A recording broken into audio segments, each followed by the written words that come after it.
Hello everyone and welcome to Cranges' Corner, where data and film intersect to form one X on my whiteboard full of X's and O's. I wish you were here to break down the film with me, but don't worry, you're in the next best place.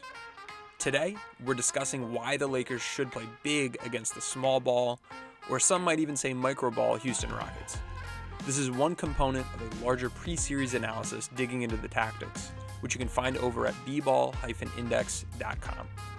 Remember to like and subscribe and turn on the notifications so as I continue to provide updates on the tactics of this series and future series, you'll be notified and one of the first to see.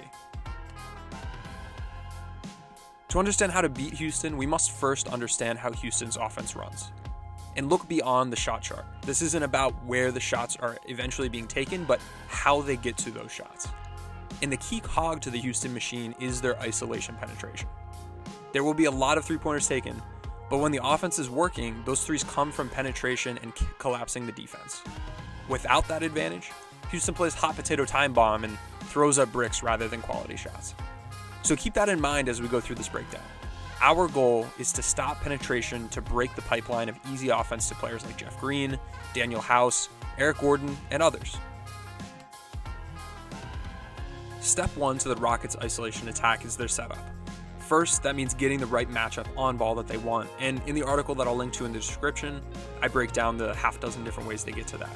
Second, they want to make sure that everybody is aligned properly, and part of that is making sure the opposing team's rim protection is out of position to contest a shot at the rim, whether that be on ball, in the strong side corner if they're attacking from the wing, or at the top of the key. Once the setup is complete, Harden attacks.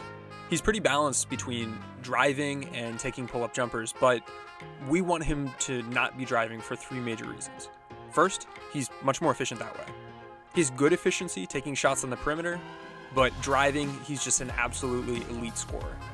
Second, driving, as we've covered in the beginning, is how he creates offense for the rest of the team. Without it, they're less involved and far less efficient. This is similar to how last series we talked about Portland's pick and roll, enabling guys like Gary Trent Jr. and Carmelo Anthony to have efficient offense. And once that was shut down, and we saw this in the series, they became self-creators and it was very inefficient what they were able to produce. For Houston and Harden, in the bubble, driving generated 72% of the shots that Harden created for his teammates, either as a potential assist or even kickouts to that one more pass for the shot. And third, driving is how Houston gets to the free throw line, gets you in foul trouble, compromises your rotations, your defensive aggression, and even your offense. Harden's rate of getting to the line on jumpers is less than 2% on the year, but his rate of getting to the line during isolation when he drives is up to 27%. And we've seen that take a toll against Oklahoma City in round one by looking at their foul trouble percentage data, where Dort, Schroeder, SGA, Noel have all increased their rates to the point that they have F ratings in that metric compared to players season long. So that's why we want to keep Harden from driving, but how do we get that? Well, after logging every time Harden isolated in the bubble, which was several hundred clips, I found some clear tendencies. When you have a big man in a position that can disrupt a drive, Harden attempts to drive less. So this is weak side corner, weak side wing, or just standing under the rim. If we say a jump shot or a reset from a Harden isolation are a win for defense, and a Harden drive to the rim to score, or an open shot created from Harden count as a win for the offense, the defense won about 60% of the time they had rim protection. When they didn't, it looked like 40%. And 20% may not seem like a huge difference, but when that is what really gets Houston's offense going, it is so critical and can be the difference between a 4 or 5 game series and a 7 game series. And in the data from that tracking, I found that the defensive win percentage was almost exactly the same when two bigs were on the court compared to when one big was on the court, as long as they were in position. So why is playing two bigs so critical? Because Houston is careful to manipulate where those bigs stand as part of their setup, which we covered. When there's one big, that's much easier, and they're able to get the defense where they want them to stand 63% of the time. When there are two bigs on the court, that only happened 23% of the time. And because of that, having two bigs on the court led to 40% less driving from Harden, regardless of where those bigs were located. And this actually aligns well with the Lakers data as well. On the year, the Lakers have put opponents on the free throw line at a rate 50% higher with small ball lineups than the rate that they put them on the line with their big lineups. And a big piece of that is that when they played big, opponents just did not get to the rim as much. And a big piece of that is Dwight Howard, who in our entire database has the second highest rim deterrence rating in the league, meaning that when he's on the court, teams are just not getting shots at the rim. And we saw this play out when the Lakers played the Rockets this season. Bigger lineups led to fewer shots at the rim, which led to fewer opportunities for Harden to create for his teammates. 8.6% of defensive possessions for the Lakers for their big lineups led to Harden passes for shots. But 14% of defensive possessions for the small ball lineups by the Lakers led to Harden passes for shots. Over a 60% increase. When teams played two bigs, Harden isolations resulted in no advantage and a reset offense twice as often as when they played one big. When you play big, Houston just gets less easy offense and you end up with their finishers needing to self-create, which is far less efficient. And I'm focusing on Harden because he isolates twice as much as Russ does, and his efficiency is also elite rather than average. And that average is a little generous. Of the 35 players who have isolated twice or more per game this year, Westbrook ranks 29th in efficiency. But that doesn't mean he's not a threat. When he's driving and creating for teammates, that makes this offense work. And when he's driving to score, his efficiency is higher than 71% of players. But, not surprisingly, he's anemic when he needs to settle for jumpers.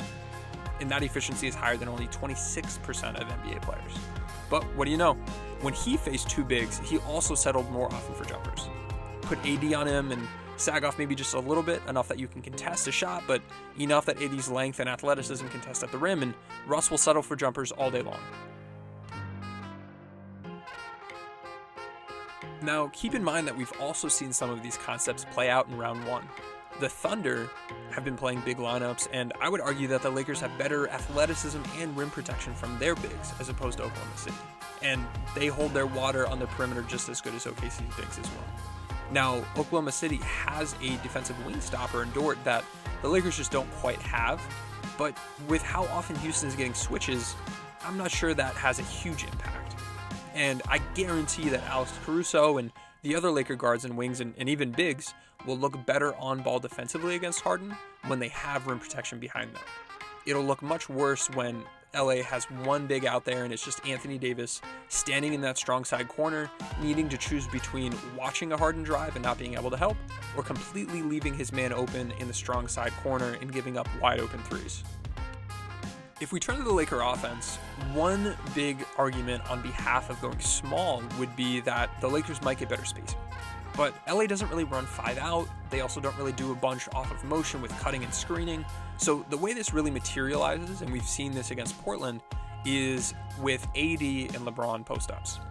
If Houston's packing the paint, if the Lakers have better shooting out there, will that improve the situation and make it more efficient for those two key players to score? We saw in round one how inefficient both of those guys were against pack paints compared to how efficient they were when that was cleared up. But if we look to the couple games that the Lakers did play Houston so far this year, and if we look at Houston's film against other teams in the bubble, they've actually packed the paint a bit more when playing small ball lineups. Against the Lakers, 87% of the time the Lakers posted up on their 15 post-ups over 2 games, they faced a packed paint when they were in small ball lineups. In big lineups, they saw a packed paint only 43% of the time. And how could that be? The reason for this is that when the Lakers just try to spread the floor, Houston will zone up and they'll just recover to shooters, and they rotate pretty well, so they feel pretty good about having 1.5 or 2 guys on the ball. But that help is often coming from the guy who's guarding the weak side corner, or if there's a big man at the weak side block, it's coming from that player. And when the Lakers put McGee or Howard at that opposite block and that guy does come over, we've seen from the Lakers already that they will punish you with a lob. And this is no different from what Portland did, where they had that extra help coming and that lob was available, only this time you're facing much shorter defenders, so this should be even easier. We've seen the Lakers use this, we've seen other teams use this, and because of that, when the Lakers play their big lineups, there's actually more spacing for Anthony Davis and LeBron James because Houston has to respect those big men, and they have to guard them in the opposite dunker spot or opposite block.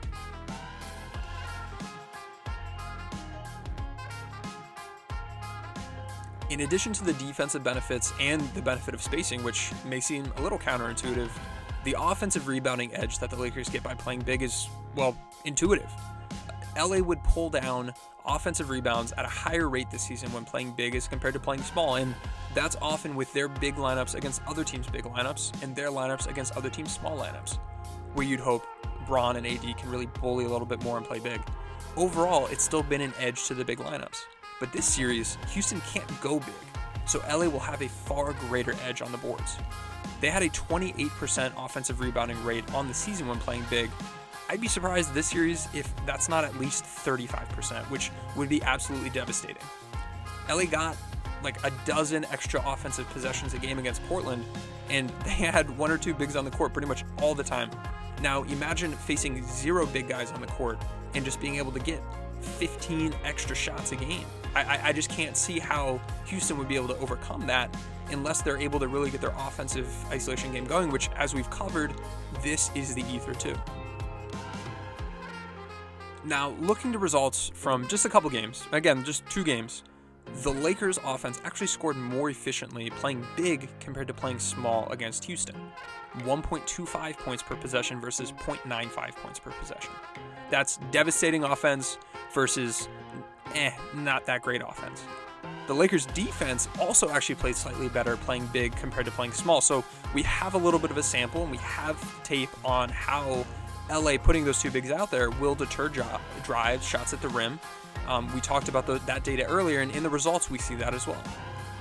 Anthony Davis scored more efficiently in the post in big lineups compared to small lineups, scoring 1 point per possession versus 0.85.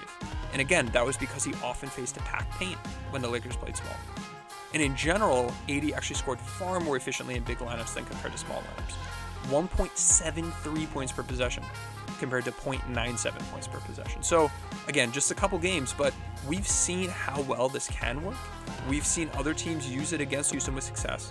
We've seen the Lakers use it against Houston with success. It intuitively makes sense and plays along with the personnel and tendencies of both teams. So I, again, would strongly advocate the Lakers play big to start this series. And if it doesn't work, the Lakers can adjust. But Houston cannot adjust. So if the Lakers can play big and dominate, this series is over in 4 games, maybe 5 games. That is all for today, but remember to go check out that article that breaks down the series in far more detail and gets into some of the tactics of how exactly I would defend and attack Houston over at B-Ball Index. And remember to like, subscribe, turn on those notifications. Go follow B-Ball Index on Twitter at @the_B_ball_index. Go follow me on Twitter at Tim_NBA. And remember that many of the stats that I used today, including our player profiles, our leaderboards tool, our talent grades, all of that is available in our $5 per month or about $50 a year data and tools package over at B-Ball Index. That's all for today. I'll see you next time.